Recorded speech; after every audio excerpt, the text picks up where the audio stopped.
आज पुंछ नगर के बाहर महला कामसा इलाके में घास से लदे ट्रक में रखे हुए घास के बिजली के तारों से टकराने के बाद आग भड़क उठी। इत्तला मिलते ही फायर ब्रिगेड की गाड़ियां और अमला फौरी तौर पर मौके पर पहुंच गया और भरपूर कोशिशों से आग पर काबू पा लिया गया। फायर ब्रिगेड की बरवक्त कार्रवाई से बड़ा हादसा टल गया और कोई जानी नुकसान नहीं हुआ। Sir Abdul Rahman, head constable J&K fire and emergency service station Poonch.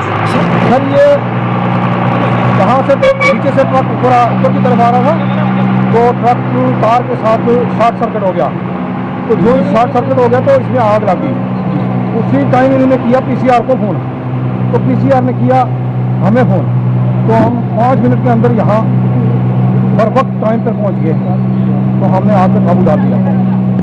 Truck जब सीऑप्स के ऊपर से गुजर के आया, क्या पता कि तार शॉर्ट हुई या कैसे ट्रक में आग लगी, तो ऊपर आकर ट्रक में आग लगी हुई थी। हमने पुलिस को इन्फॉर्म किया और फायर को इन्फॉर्म किया, तो उन्होंने आकर आग बुझाई। तो बहुत बड़ा हादसा होते होते और पुंछ जिले को कश्मीर से मिलाने वाली तारीखी मुगल रोड, जो कल देर शाम शिकारगाह के इलाके में लैंडस्लाइडिंग की वजह से ट्रैफिक के लिए बंद कर दी गई थी, ताहाल बंद है।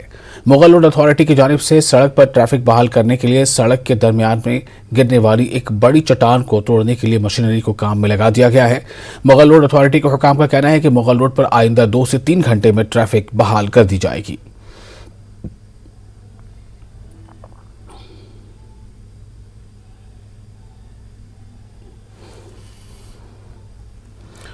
जेल के कैदियों, हाउसवाइफ्स और यहां तक के मरीजों को NEP के तहत डिजिटल ट्रांसफॉर्मेशन के साथ तालीम फराहम की जाएगी। ये बात commissioner secretary science and technology department Saurabh Bhagat ने आज श्रीनगर में कही है। भगत ने 2 रोज़ा workshop digital transformation of education in Jammu Kashmir के मौके पर मीडिया से बातचीत करते हुए कहा कि यूटी में ऑनलाइन तालीम तेजी से बढ़ रही है, इसके फरोग के लिए ज़्यादा से ज़्यादा इक़दाम किए जाएंगे। आज की वर्कशॉप का एहतमाम NIT श्रीनगर ने यूनिसेफ और एक NGO के इश्तराक से किया था। पता है कि जो बहुत खूबसूरत पॉलिसी भारत सरकार लाई है NAP की, पूरे वर्ल्ड के सिस्टम्स को स्टडी करके, उसमें सबसे बड़ा जो एस्पेक्ट NAP का है कि it's about continuous life long learning. अगर मान लीजिए किसी बच्चे ने 1 साल पढ़ाई की तो उसको एक सर्टिफिकेट मिल जाएगा, 2 साल पढ़ा तो उसको डिप्लोमा मिलेगा, 3 साल पढ़ा तो उसको डिग्री मिलेगा। तो अगर बीच में उसका कहीं एजुकेशन किसी रीजन से छूटता है तो वो कंटिन्यूअसली स्टडी कर सकता है। इवन एजुकेशन पॉलिसी हॉरिजॉन्टल और वर्टिकल मूवमेंट की बात करती है।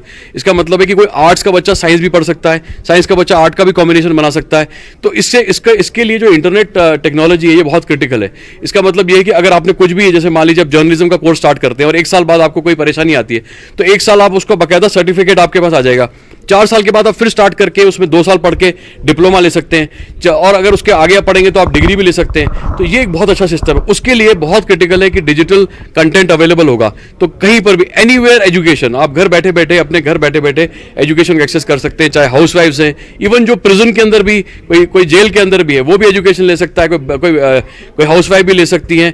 अगर कोई पेशेंट है जो कि बिकॉज ऑफ सम रीजन नहीं आ सकता, वो भी इसमें एक्सेस ले सकता है। तो it is one of the ways to reach out to the every person as a right of education and job.